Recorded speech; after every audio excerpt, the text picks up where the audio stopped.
안녕하세요. 40대 초반의 결혼 2년차 새댁입니다. 싱글로 오래 살고자 한 건 아니었지만 어쩌다 보니 결혼하지 못한 채 살고 있었고, 그럼에도 언젠가 좋은 사람이 나타나면 시집을 갈 의향이 있었기 때문에 간간히 주변에서 소개해주는 사람들과 소개팅을 하며 살아왔는데요. 남편을 만나자마자 이 사람이랑 결혼을 하겠다는 느낌이 왔고, 서로 마음이 맞아선 교제 6개월 만에 식을 빠르게 치렀습니다. 당시 남편 나이나 제 나이나 둘 다 마흔을 넘긴 때여서 주변 어른들이 결혼을 빨리 하라고 재촉을 엄청 하고 계셨거든요. 교제하는 사람이 있단 말로 당장 양가 어른들께 인사를 드리고는 부모님들이 더 적극적으로 나서선 상견례까지 후딱 치러버렸습니다. 나이 마흔에 부모님 꽁무니를 졸래졸래 따라다니다 보니 어느 순간 상견례에 결혼식장까지 잡고선 제가 신부가 되어 있었네요. 뭐 그래도 배우자인 남편이 흡족스러웠기 때문에 빠르게 치러지는 결혼에 대해서 불안한 마음은 단 하나도 들지 않았어요. 당시 저는 결혼하면서 참 운이 좋다는 소리를 많이 들었어요. 시댁 사람들로부터 말이죠. 저는 당시 전문대를 졸업하고서 대기업의 비서직으로 일을 하다가 나이가 차고 더 승진을 하지 못해 방황하던 중 친구의 부탁을 받아 친구의 작은 회사에서 격리직으로 일을 하던 중이었거든요. 월급은 당연히 최소임금으로 받아서 살던 중이었고, 다행히 부모님 집이 서울 안에 있었기 때문에 따로 독립을 하지 못한 채 함께 살고 있었습니다. 월세나 전세를 찾아야 했다면 돈이 분명 많이 빠져나갔을 텐데, 집값을 전략할 수 있었기 때문에 나름 전략을 하며 돈을 모을 수 있었어요. 연애를 자주 했던 것도 아니었고, 그렇다고 막 사람들 틈에서 사교적인 것도 아니었는지라 술 마시며 나가는 돈이 없어 제 나이대에 누구나 열심히 모을 수 있는 정도의 돈을 벌어놨었고요. 반면 저희 남편은 당시 6급 공무원이었습니다. 그 당시도 지금처럼 공무원이라는 직업이 상당히 인기가 있는 직업이었고요. 그래서 당시 격리로 사는 제가 공무원 남편을 뒤늦게야 두게 되었다면서 시댁 사람들은 제 직업을 들을 때마다 상당히 남편에 대한 자부심을 드러내곤 했어요. 저도 잘 알았습니다. 평범한 격리에 결혼도 못하고 나이 들어가고 있던 40대 여자가 뒤늦게야 재혼도 아닌 초혼의 또래 남자를 남편으로 들인 건 분명 운이 좋은 것이란 걸 말이죠. 하지만 저도 제 나름대로 돈을 열심히 벌으면서 남편 못지않게 잘 살아왔다고 생각을 했어요. 직업을 떠나서 전 제 인생에 늘 진심이었고 주어진 일에 늘 최선을 다하며 살아왔거든요. 단지 결혼을 한다는 이유만으로, 그리고 제 직업이 안정적인 남편의 직업보다 훨 모자란다는 이유만으로 친하지도 않은 시댁 사람들한테서 제가 운이 좋다는 소리를 자꾸 듣는 건 상당히 기분이 나빴어요. 왠지 제가 한참 모자른 사람이니까 결혼하고서 남편뿐만 아니라 그런 남편을 키워준 시댁 사람들한테 평생 고마우며 살라는 말처럼 들리기도 했습니다. 차라리 혼자였을 때가 훨 자존감도 높고 마음이 편했을 만큼 결혼을 하고 나서는 부쩍 시댁 사람들의 말 때문에 제 자존심이 여러 번 무너져 내렸어요. 친정 부모님께 죄송스럽기도 했고 말이죠. 동시에 이 나이에 결혼해서 맞이한 남편하고는 싸우고 싶지 않은 마음에 혹시나 싶어서 티를 전혀 내진 않았죠. 그런 와중에 결혼 1년 반차를 맞이했고, 지난 3월 갑작스레 시부모님께서 저희 신혼집 근처로 이사를 오셨습니다. 저도 모아놓은 돈이 있었기에 신혼집 구할 때 남편한테 2억 정도를 보탰었고, 당시 6억 조금 넘는 아파트에 남편이 대출을 받아서는 집을 사서 신혼집을 차렸거든요. 그런데 이 아파트 바로 같은 동으로 시어머니께서 전세를 주고서 들어오신 겁니다.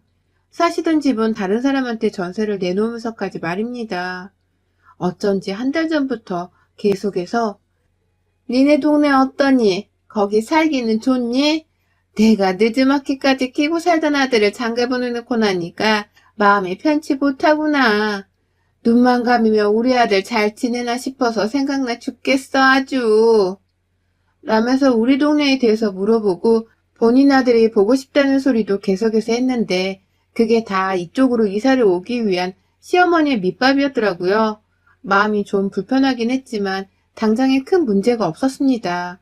남편이나 저도 뒤늦은 나이에 독립을 해서인지 우리끼리 사는 결혼 생활에 대해서 무척이나 만족을 하고 있었고, 그래서인지 남편이 절대로 집 비밀번호를 알려드리지 않았어요. 어머님이 알려달라고 하면 저희 부부 없는 사이에 집에 들어와서 청소를 해주겠다면서 막 알려달라고 하셨는데도 절대로 안 된다고 하면서 말이죠. 그래서 비교적 우리 부부와 시부모님 사이에 독립된 공간이 제대로 확보가 된 채로 한 아파트에서 동거 아닌 동거를 시작했습니다. 그리고 전 그로부터 얼마 지나지 않아서 곧장 알아챘어요. 이게 바로 지옥길이 열린 것과도 다름없다는 상황이란걸요. 저희 부부가 집으로 시부모님을 오지 못하게 막고 있자 시어머니는 반대로 저희를 시댁에 초대하는 방법을 쓰셨어요. 주말이 되면 주말이니까 올라와라 라면서 밥 먹으러 오라고 부르셨고, 평일이면 오늘은 화요일이니까 우리 집에 와라. 아들 보고 싶다 라며 부르셨어요. 그냥 매일같이 우리를, 더 정확히는 남편이 보고 싶다면서 자기 집으로 부르고 싶으셨던 건데, 하루하루 요일 핑계를 대면서 밥을 먹으러 오라고 보채셨고, 그것만큼은 남편도 제대로 거절을 하지 않더라고요. 아무래도 어머님이니까 그런 것도 있었겠지만 제 생각에는 요리도 한 몫을 했던 것 같았습니다. 아무래도 제가 새댁이라서 비록 나이는 40이 넘었으나 이전에 요리를 잘 하고 살지를 않아서 요리 실력이 많이 부족했는데, 자기 입맛에 맞지 않는 새댁의 음식을 매번 받아먹는 걸 남편도 힘들어하는 듯 보였거든요. 그래서인지 시댁에 갈 때마다 마침 배도 고픈데 밥 좀 먹으러 갈까? 라면서 마치 시어머니의 음식을 고려한다는 듯한 표정을 지어 보이곤 했어요. 괜히 저한테는 미안했는지 요리를 하지 않아도 된다면서 좋다는 소리를 하기도 해서 저도 눈치껏 남편을 위해서 가기 싫다는 소리를 하지 않은 채 따라갔죠. 그러다 한 번은 남편이 시어머니께 엄마 이 사람의 생선 매운탕 무지 좋아해요. 그래서 우리 데이트할 적에도 매운탕 먹으러 자주 갔었는데 엄마가 솜씨 발휘 좀 해줘봐요 라고 하면서 눈치 없게 제가 좋아하는 음식을 해달라고 부탁을 한 거예요. 그냥 한 번 정도 며느리가 좋아하는 국을 하나 해달라면서 말이죠. 그리고 전 그 순간에 분명히 읽었죠. 시어머니, 내가 왜? 라는 듯한 속마음이 가득 담긴 불만 가득한 표정을 말입니다. 저도 눈치가 보인 바람에 아니에요. 그거 만들기 번거로워서 그냥 밖에서 사 먹으면 되는걸요 뭘. 라며 괜찮다고 서둘러 말을 했지만 옆에서 남편이 눈치 없게 해달라고 보채고 있으니 시어머니께서도 마지 못한다는 듯이 그래 해주마 라며 수락을 하시더라고요. 당연히 표정은 아주 떨떠름함이 한가득이었습니다. 그날 후로부터 저는 정말이지 너무하다 싶을 정도로 시댁에 가서 매운탕을 자주 얻어먹었습니다. 어머님이 정성스레 차려준 덕분이 아니라 엿먹으라는 듯이 자꾸만 만들고 퍼주시는 매운탕 때문에 정말 입안이 생선 비린내로 헐 만큼 미칠 노릇이었답니다. 매운탕 그거 제가 만들기 어렵다고 한 이유는 바로 생선 손질 때문이었어요. 하지만 마트에서 구매를 할 적부터 손질된 생선을 산다면야 요리를 하는 건 정말 쉬운 음식이었어요. 무 넣고 끓인 육수에 생선만 넣고서 간을 맞춰도 간단한 매운탕이 금방 완성되거든요.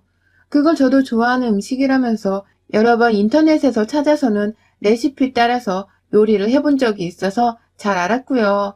하지만 저는 시어머니께 무조건 만들기 힘드니까 만들어주지 않으셔도 된다며 말씀을 드렸습니다. 가뜩이나 결혼하고 나서부터 어머님이 절 그리 좋아하는 것처럼 보이질 않던 와중이었는데 며느리가 좋아하는 국까지 본인이 차려야 하냐면서 불만을 가지실까 싶었던 노파심에 걱정이 되어 한 말이었어요. 또 그걸 기회로 어머님의 짐을 덜어서 잘 보일 수만 있다면 다행인 것이었고요. 하지만 저희 어머님께서는 정말 저를 보란듯이 죽어라 매운탕을 만들어 주시더라고요. 뭐 자주 시댁을 찾아가서 자주 얻어먹은 것까지는 아니었습니다. 한 아파트에 사는 게 점점 익숙해지면서는 남편도 시댁에 올라가는 게 귀찮아진 건지 슬슬 밥 먹을 때가 되면 그냥 둘이서 배달 음식을 시켜 먹으려고 하거나 나가서 사 먹으면서 시댁을 덜 찾게 되었습니다. 그럼에도 불구하고 어쩌다 시댁에 가면 어머님은 기다렸다는 듯이 국에다가도 제 것에는 생선을 추가로 넣어선 매운탕이라며 건네주셨습니다. 더 정확히 말씀드리자면 김치찌개에도 제 것에는 생선을 따로 넣어서 가져다 주셨고 된장국에다가도 생선을 넣어선 제 것만 따로 끓여 가져다 주셨어요. 오만 국물에다가 생선 하나만 퐁당 넣고 나면 매운탕이 되는 것이었는데 중요한 건 거기다가 간도 제대로 안 하시고 비린내도 제대로 잡아주려 하지를 않으셨어요. 급기야 된장에 생선이라니. 저로서는 아무리 매운탕을 좋아한다고는 했지만 상상할 수도 없는 이상한 조합이었습니다. 맛대가리도 하나도 없었고 심지어 그 기본적인 소금간조차 제대로 해주질 않아서 제가 몇 번 억지로 받아먹다가 김치를 국물에 풀어서는 먹은 적도 있었습니다. 제 딴에 간을 맞춰보고 싶어서 말이죠. 어쩔 땐 국에서 심하게 비린내도 나서는 제가 도무지 역한 바람에 국물 한 그릇을 다 끝낼 수조차 없었는데 그러면 어머님이 꼭 저를 보고 계시다가 내가 해주는 게 그렇게 맛이 없니? 표정이 원. 라고 하면서 굉장히 기분 나쁘다는 듯이 인상을 찡그리더라고요. 그러면 저는 또 괜히 나 하나 때문에 밥상머리 분위기가 망가질까 싶어선 억지로 그걸 다 먹어냈습니다. 어쩔 때는 완전히 천사표 시어머니가 되어서는 네가 좋아했으면 좋겠구나 라고 하시면서 주구장창 먹이려고만 하니 저도 계속해서 고분고분하게 주는 대로만 받아먹게 되더라고요. 정말로 착한 며느리 짓을 하는 것 때문에 속이 터져서는 미칠 노릇이 따로 없었습니다. 그래도 뭐 거기까지는 다 좋았어요. 시어머님이 저를 위해서 정말로 신경 써주셔서 그걸 차려주시는 줄 알고서는 어떻게든 받아먹을 수 있었어요. 그러다가 하루는 남편이 곰곰이 제가 먹고 있는 생선국을 보더니만 그러더라고요. 아니, 그런데 인간적으로 너무 생선국만 주시는 거 아니에요? 라면서 말이죠. 남편이 석 달이 되도록 생선국만 주구장창 먹이는 건 좀 아닌 것 같다면서 어머님께 농담 삼아 말을 꺼낸 겁니다. 그걸 빌미 삼아서 저도 급하게 용기를 내서는 시어머니께 겨우 말씀을 드렸죠. 난 좋아요. 그런데 어머님, 이제 생선을 따로 넣어서 제국을 끓여주지 마세요. 어머님도 음식 2번 하느라 번거롭고 힘드시죠? 저 정말 아무 국이나 다 잘 먹을 수 있어요. 라면서 말을 했죠. 하지만 그 말을 계기로 시어머니는 이상한 지점에서 고삐가 풀려서는 폭주를 하기 시작하셨습니다. 제 말이 다 끝나기도 전에 이미 표정은 너무나 썩어 있었습니다. 말이 끝나자마자 해줘도 난리고 안 해줘도 난리고 뭐 어쩌라는 거지? 라면서 혼잣말을 하시더라고요. 그래서 제가 네? 라고 못 들은 척 놀란 표정을 지으며 다시 한번 묻자 아니다. 라는 단호한 말과 함께 제 앞에 놓여진 생선 국그릇을 그냥 쑥 가져다 버리시는 거예요. 그리곤 바로 싱크대 위에 국을 쏟아버렸어요. 난감하다 못해 미칠 노릇이었죠. 저 때문에 화가 난 게 분명하셨으니까요. 그리곤 그날 저는 국 한 숟갈도 얻어먹지를 못한 채로 밥과 반찬만 먹고 돌아왔는데 다음번에 다시 시댁을 찾았을 때에는 다시금 제 앞에 매운탕이 놓여져 있었습니다. 이쯤 되면 저를 엿먹이려고 하는 게 분명한지라 제가 그냥 시댁에 가지 않으면 그만이었는데 하도 오라오라 사정을 하며 남편한테 전화를 해서 설득을 하신 바람에 저는 늘 남편을 따라서 가야만 했어요. 누가 제게 바보 같다고 욕을 해도 저로서는 어쩔 수가 없었네요. 그런데 이번에 어머님께서 지난번 저와 남편이 번갈아 가며 매운탕을 좀 그만 먹고 싶단 뜻을 내비쳤음에도 불구하고 보란듯이 생선국을 끓이시더니 급기야 생선 대가리로만 국물을 만드시고는 그 대가리에서 뽑아낸 생선 눈가를 제 밥그릇에 떡하니 골라 담아주시는 게 아니겠어요? 자세히 보니 생선 살 부분은 반찬으로 나와서는 나머지 가족들이 다 나눠 먹을 수가 있었고 다만 생선 대가리 부분만이 제 앞에 놓여져 있었습니다. 이거 먹어라. 제일 맛있는 부위야. 라면서 눈가를 담아주더니 그 다음에도 또 그 다음에도 생선 눈깔이 떨어져 나와 있는 생선 대가리 부위만을 펄펄 끓여낸 국에다가 생선 눈깔을 따로 밥그릇 위에 얹어주셨어요. 누가 봐도 생선 머리로만 제 입에 넣어보겠다는 듯이 말입니다. 아유, 그쯤 되니 저도 생선 비린내는 둘째치고 이거 원 생선 대가리만 보면 환장을 할 것 같아서 더는 입에 들어가지도 않더라고요. 결국 먹다 말고 제가 어머님, 저 눈은 좀 제가 생선을 좋아하긴 하는데 그래도 눈은 제가 알아서 먹을게요. 저 그냥 다음부턴 국 만들어주지 마세요. 라고 말씀을 드렸어요. 최대한 신뢰가 아니길 바라는 마음으로 제 딴에는 공손하게 매운탕 좀 그만 끓여달라고 부탁을 드린 건데 그런데 어머님이 글쎄 제 말 한마디에 바로 손찌검만 날리셨습니다. 바로 옆에 앉아있다가 저는 뭣도 모르고 시어머니의 손바닥에 등짝을 맞아버렸어요. 남편도 놀라선 엄마 왜 말로 하면 되는 걸 때리고 그래? 라면서 제자리에서 일어나 저와 시어머니의 사이로 비집고 들어와 앉았어요. 중간에서 말리겠다는 뜻이었죠. 저는 저대로 놀라선 등이 아파서 달아오른 줄도 모른 채 어머니 왜 때리세요? 라면서 물었어요. 정말 진심으로 궁금하고 어이가 없다면서 말입니다. 그런데 어머님이 뭘 하신 줄 아세요? 네 입에 들어가는 것 중 제일 안 아까운 게 생선 대가리랑 눈깔뿐인데 이걸 안 해달라 하면 도대체 뭘 해달란 거야? 그냥 안 와도 되는 거 굳이 꾸역꾸역 찾아와서는 대가리국을 얻어먹는 건 너인데 이제 와서 아무것도 해주지 말라고? 그럴 거면 처음부터 그냥 처먹으로 내 집에 오지 말았어야지. 라고 하면서 땡땡대며 소리를 치는 겁니다. 이 모든 것이 다 저 하나의 행동으로 인해서 벌어진 일이니 제 탓이라면서 말이죠. 그러니까 어머님의 말씀대로라면 저는 그간 어머님이 제 아무리 밥을 먹으러 오라고 부르고 찾아도 눈치껏 오지를 않은 채 남편만 시댁에 보냈어야 했더라고요. 어머님이 보고 싶어 하는 건 제가 아니라 남편이었으니까요.